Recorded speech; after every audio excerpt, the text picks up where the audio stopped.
नमस्कार, स्वादिष्ट मराठी किचन मध्ये आपल्या सर्व खवय्यांचं मनपूर्वक स्वागत। मंडळी, नवरात्र संपली की सगळ्यांनाच वेध लागतात ते दिवाळीचे। आपल्याला फराळाची लगबग चालू झाली असेलच। तिखट पदार्थाची राणी समजली जाणारा पदार्थ म्हणजे चकली। सर्वात आवडला जाणारा चकलीचा प्रकार म्हणजे भाजणी चकली। पण भाजणी करण्यासाठी खूप वेळ लागतो, तसे श्रमही लागतात। आपल्याला जर वेळ नसेल तर आज मी तुम्हाला एक झटपट चकलीचा प्रकार, जो अगदी आपल्या घरात उपलब्ध असणाऱ्या साहित्यातून मी करून दाखवणार आहे। पोहे वापरून चकली, जी भाजणी चकलीसाठी एक आपला उत्कृष्ट पर्याय होऊ शकतो। तर पाहूया पोहा चकली बनवण्यासाठी आपलं काय साहित्य आहे ते। पोहा चकली बनवण्यासाठी लागणारं साहित्य: अर्धा कप जाडे पोहे, अर्धा कप तांदळाचं पीठ, पाव कप पंढरपुरी डाळ, 1 कप पाणी, त्यानंतर 1 चमचा तीळ। हा मी इथे चकली मसाला घेतला आहे। तुम्ही चकली मसाल्याऐवजी लाल तिखट, हळद, धणेपूड घेऊ शकता। इथे मी 1 चमचा तेल घेतलेला आहे मोहनासाठी, चवीपुरतं मीठ। आता आपण कृतीकडे वळूया। प्रथम पोहे, हे डाळ आपल्याला मिक्सरमध्ये एकदम बारीक दळून घ्यायचं आहे।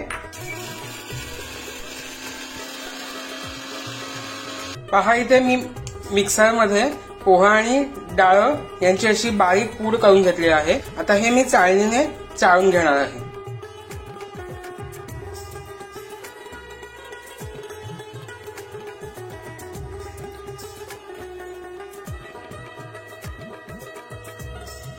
त्याच पिठात आता आपण हे तांदळाचं पीठ आहे ते घालून घ्यायचंय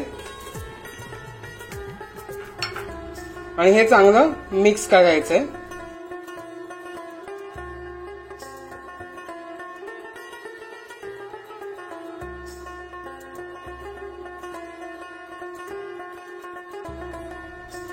आता यात आपण हे पांढरे तीळ टाकणार आहोत। त्यानंतर हा चकलीचा मसाला तुम्हाला आवडीप्रमाणे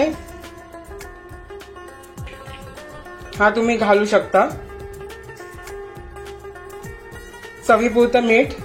आता हे आपण मसाले आणि पीठ चांगलं एकत्र मिक्स करून घ्यायचंय।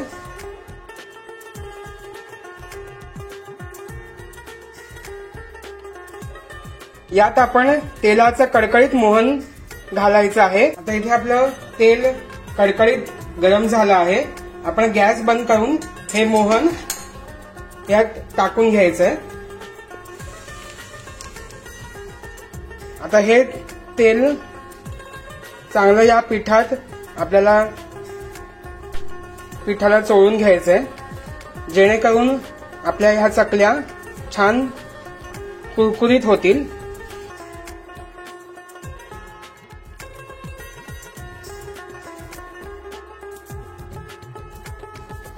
इथे आपलं पाणी सुद्धा उकळतंय। आता आपण गॅस बंद करूया। हे पाणी हळूहळू पिठामध्ये टाकून आपल्याला पीठ मळून घ्यायचंय। यात थोडं थोडं आपण हे गरम पाणी घालून घेणार आहोत।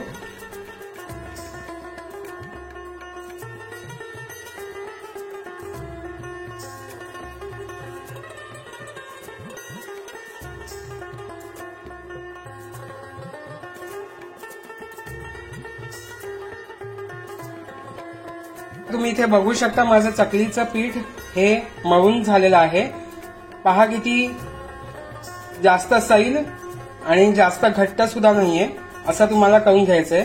आणि पीठ मळून झाल्यानंतर लगेचच आपल्याला ह्याच्या चकल्या बनवायच्या। हे पीठ नंतर घट्ट होऊ शकतं, त्यामुळे मी इथे एका बाजूला तळण्यासाठी तेल मी गरम करत ठेवलेलं आहे आणि मी चकलीच्या साच्याला इथे आतमधून तेल लावून घेतलेलं आहे। त्यातला एक गोळा मी यात भरून घेऊन इथे आपण चकली पाडून घेऊया।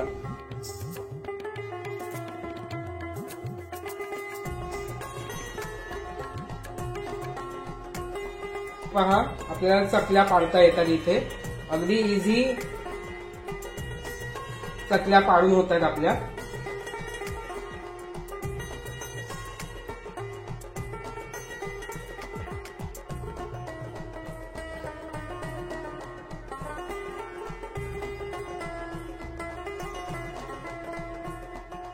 इथे आता आपल्या चकल्या पाडून झालेल्या आहेत. आता ह्या आपण चकल्या तळून घेऊया. तेल आपल्याला चांगलं तापलेलं आहे. आता यात आपण एक एक चकली सोडून घेऊया. चकली अलगद सोडायची आहे, ती कुठेही तुटता कामा नये.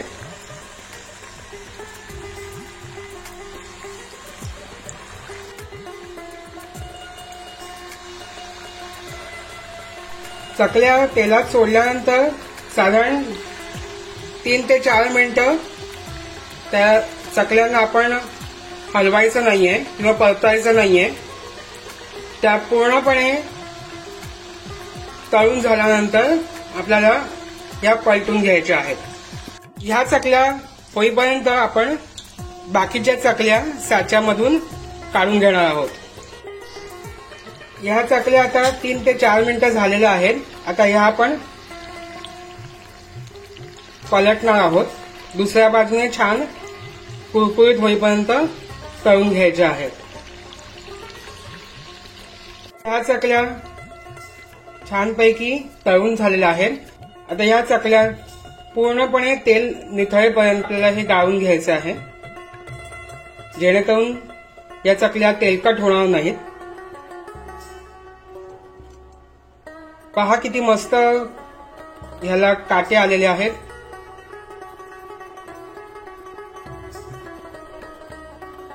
आणि आपण टिश्यू पेपरवर काढून घ्यायचे आहेत. पहा किती सुरेख याला रंग आलेला आहे आणि काटे सुद्धा अगदी छानपैकी आलेले आहेत. आता अशाच प्रकारे आपण इथे बाकीच्या चकल्या साच्यामधनं काढून घेतलेल्या आहेत आणि ह्या तळून घेऊया.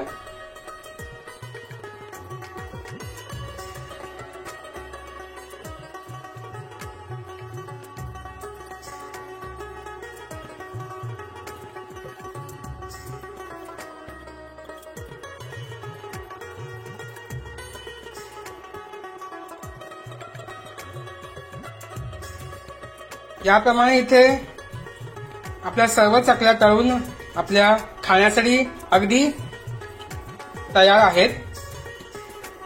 या दिवाळीला तुम्ही ह्या नक्की घरी तळून पहा. अगदी किती सुरेख दिसत आहेत. या चकलीला अगदी काटे सुद्धा अगदी छान आलेले आहेत आणि याचा कुरकुरीतपणा करण्यासाठी मी यातली एक चकली तुम्हाला तोडून दाखवतो.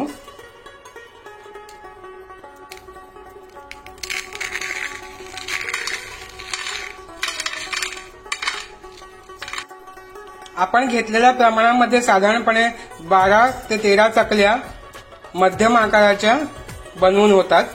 साधारणपणे ह्याचं वजन 250 ग्रॅम ते 300 ग्रॅम भरू शकतं. तर पाहिलं ना कमेंटनो की अगदी किती सोप्या पद्धतीने झटपट अगदी अर्धा ते 1 तासात आपली ही चकली तयार झाली. अगदी भाजणी चकली सारखीच लागणारी चकली आपण तयार केली. तर अशाच माहितीपूर्ण आणि वैविध्यपूर्ण व्हिडिओसाठी आमचं स्वादिष्ट मराठी किचन हे चॅनल सबस्क्राईब करा, लाईक करा. यावरचे सर्व व्हिडिओ तुम्ही नक्की पहा, शेअर करा, लाईक करा, कमेंट करा आणि बेल आयकॉन दाबायला मात्र विसरू नका. धन्यवाद.